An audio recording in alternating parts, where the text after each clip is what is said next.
Sa ating mga kababayan na nanonood ngayon, mga mahal kong kababayan, napakahalaga po nitong hakbang na ito. Dahil ito po ay kasama sa ating konstitusyon, yung boses ng bayan. Tandaan po ninyo, ang boses ng tao. Ito pong ginagawa ninyo sa lahat po ng pumirma, sa lahat po nagmamalasakit, sa lahat po ng umiikot, sa lahat ng mga gumagastos para dito. Napakahalaga po nito. Hindi po nasasayang ang lahat ng pagod ninyo, lahat ng gastos ninyo, sapagkat ito pong ginagawa ninyo ay nakapaloob po yan sa saligang batas.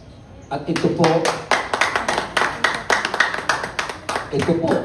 ay kailangan desisyonan ng ating mataas na hukuman. Hindi man po natin, katulad po ng sinabi ni Ma'am, inaantay po natin ang desisyon nila. Pero bawat pirma po na yan, nakakapagbigay po yan ng hudyat sa ating mga hukom na magdesisyon. Kaya po sana, mga mahal kong kababayan, marami pong nagme-message sa akin kanina pa. Hindi pa kami nakakapirma. Meron pa dito, Binyan Laguna. Hindi po kami nakapirma. Hindi pa po tapos. Hindi pa po tapos ito. Tuloy-tuloy po ito. Mga mahal kong kababayan, tandaan po ninyo, hanggat pumipirma po kayo at ipinaglalaban ninyo, ang karapatan po ninyo, hindi lang po ito tungkol kay dating Pangulong Rodrigo Roa Duterte. Ito po ay patungkol sa boses ninyo. Dapat po dito sa bayan natin, ang pinakamahalaga ay boses ninyo.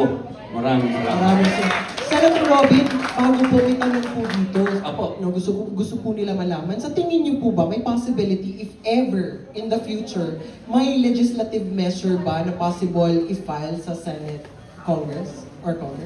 Patungkol po dito? Opo, siyempre po, alam niyo naman po ninyo, meron po tayong separation ng legislative at judiciary. Pero kami po, sa Senate, hindi po kami, katulad po halimbawa, noong kami po ay gumawa ng resolusyon na ang ating pong dating Pangulo, siya po ay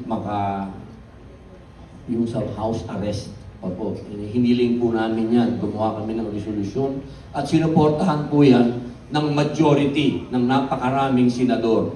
Iilan lang po ang kumontra. Kilala nyo na po yun. Meron din po kaming kaka-file lang.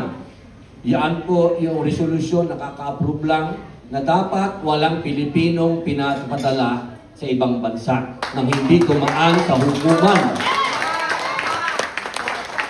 Pinuportahan din po yan ng maraming senador. Meron din lang iilan na hindi sumuporta. Kilala nyo rin yun. Yan po ang positibo naman na nangyari. Nang dahil sa sakripisyo, alam nyo, yan na lang ang papel lagi ni Digong, nagsasakripisyo para sa atin. Pero dahil sa sakripisyo niya, kita nyo, nagkaroon ng resolution ngayon na dapat walang Pilipinong pinadadala at huhusgahan sa ibang bansa na hindi dumadaan sa korte natin. At gusto ko rin pong malaman ninyo, sa Rome Statute mismo, nakalagay mismo doon na dapat bago nila kunin, dumadaan muna sa korte natin. Ang hindi natin maintindihan bakit nagkaroon ng napakabilis na nangyari. Kaya yan po, maniwala po kayo sa akin, kami po na mga kakampi nyo sa Senado, lalong-lalo na po sa mga inupo ni Digong, kami po yun. Hindi po kami nakakalimot sa taong bayan. Maraming salamat, Senator Robin. Thank you. Mas naintindihan na natin. At alam natin na kaka-birthday lang ni PRRD. So, gusto natin tanungin si Miss Mocha, kung bilang original na DDS, ano ang masasabi mo sa mga sumuporta dito sa Tay Kami Naman?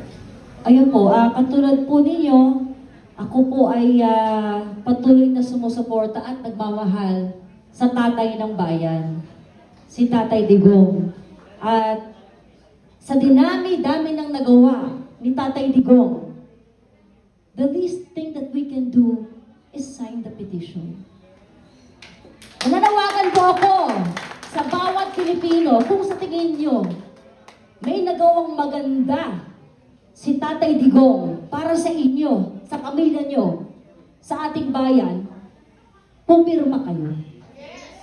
Pumirma po kayo dahil sinasabi nga ni Senator Robin Padilla, karapatan natin yon na marinig ng Supreme Court at malaman nila na marami ang nagmamahal kay tatay. Kanina lang po, nandun po tayo di pa sa Supreme Court. May nakausap po akong dating OFW, taga Bahrain. Ang pangalan niya, si Sir Mark.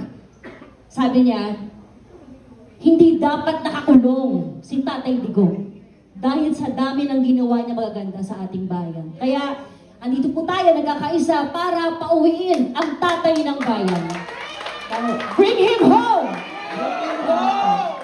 Thank you so much, Miss Mocha. I'm sorry. Oh, may question ka. Ayan, isa pang tanong from Juliet Pacot of Saksi Ngayon. Juliet Pacot. Ang tanong ay, ilang libo daw na lagda ang kailangan para makumpleto? Target na number ng lagda para makumpleto yung pinipetisyon sa Supreme Court at kasama pa ba itong ipa-file sa Supreme Court? Yung sa, ano ba yung number na kailangan, wala naman kasing ganung, no, na dapat kung naka 500 na, naka 1 million na, or whatsoever.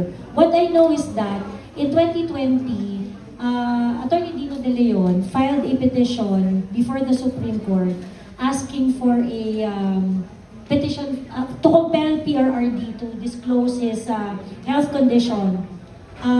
That petition, sa gitna ng pandemya, gusto nila nabigyan ng prioridad ng Korte Suprema yung petition na yon, yung kanilang request for writ of mandamus, ayan, if I remember it correctly.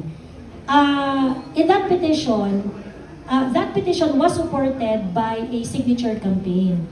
So, syempre, sa medyo kabilang parlor ito na aksyon, ganyan. And they according to the civic group na nagsuporta doon sa petition na yon, si Attorney Dino at 10 ng mga tao na ordinaryo ay gustong malaman ang health condition ni PRRD at kinocompel siya na i-disclose ito sa sambayan ng Pilipino. So that's why there was a certain number of signatures collected for that purpose. Ultimately, hindi sila nanalo sa Supreme Court. But the prayer was that for the petition to be given due course. Nag-decide ba ang Supreme Court? Yes, nag-decide ang Supreme Court. And that's what we wanted. That's 11,000 signatures. That's 11,000 signatures. And what we have is 304,304 signatures. So, we do not know what is enough.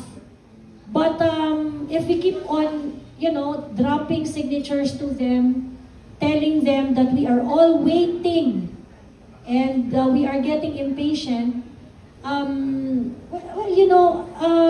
they owe it to they owe it to us. Whether they agree with us or not, it doesn't matter.